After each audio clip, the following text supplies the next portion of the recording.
The final journey of KK Krishna Kumar Kannat has begun. From his residence in Warsaw just a short while ago, the ambulance bearing his mortal remains left. It's heading for a funeral ground not far from his residence. It's very close by. In fact, a lot of people, including us, are walking along with the ambulance that bears his mortal remains. It was day before yesterday night that KK tragically and shockingly died in Kolkata after being taken ill at a college campus performance that he was delivering at a famous auditorium in South Kolkata. He was uncomfortable there, as was evident from the visuals that we have seen of the concert. He was complaining about the heat. After he was taken out of there in a hurry at the end of the concert, he was taken to his hotel, the Oberoi Hotel there where he was staying. However, he wasn't there very long. From what we are given to understand, that is where he had fainted or fallen. It's unclear still. And then he was rushed to the hospital, but by the time they took him to the hospital, he had passed away.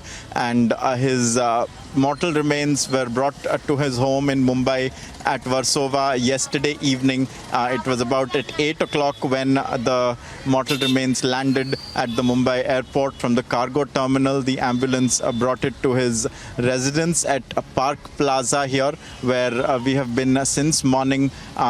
At 9 o'clock, the body was brought down to a place where it was accessible to people who had come to pay their last respects, and a lot of them did.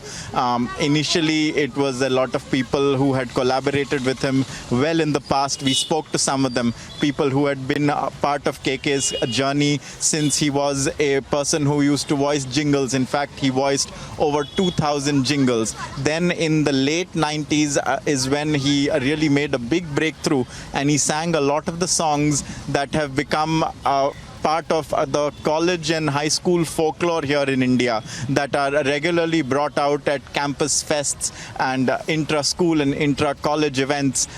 They are covered not just by KK singing them, but so many people have sung those songs, so many people have heard those songs, they have sung along, and those have become iconic, and so much so that they have transcended even their original singer. He then ventured big time into Bollywood. He was a playback singer in some of the biggest releases in the noughties. You name the movie, KK has probably sung a song in one of them. And it wasn't just in Hindi films, it was across a number of regional languages as well that KK was the voice of choice for a long period of time. And even until now, we are in 2022, he would perform and he would headline a number of events. He would speak, and he would rather sing at various concerts that would often be held in different places. He had a packed regimen throughout. From what we are told, he would often work out as well, and he would try and stay in shape, because these are the tour and the schedule is often grueling. And so he was a very active musician. He passed away entirely too early at the age of 53. It's just 53 years old. He was born in the year 1968. He was born in Delhi, and that is where he lived until a point. He also completed his college years in Delhi as part of Kirori Mahal College and Delhi University. But he despite not being formally trained in music, he made a great impression and he left a great mark on the playback singing industry. Like we've been telling you, almost 2,500 jingles, over 100, many hundred in fact, songs that he has lent his voice to. Some of the jingles have become a part of the catchphraseology of the country.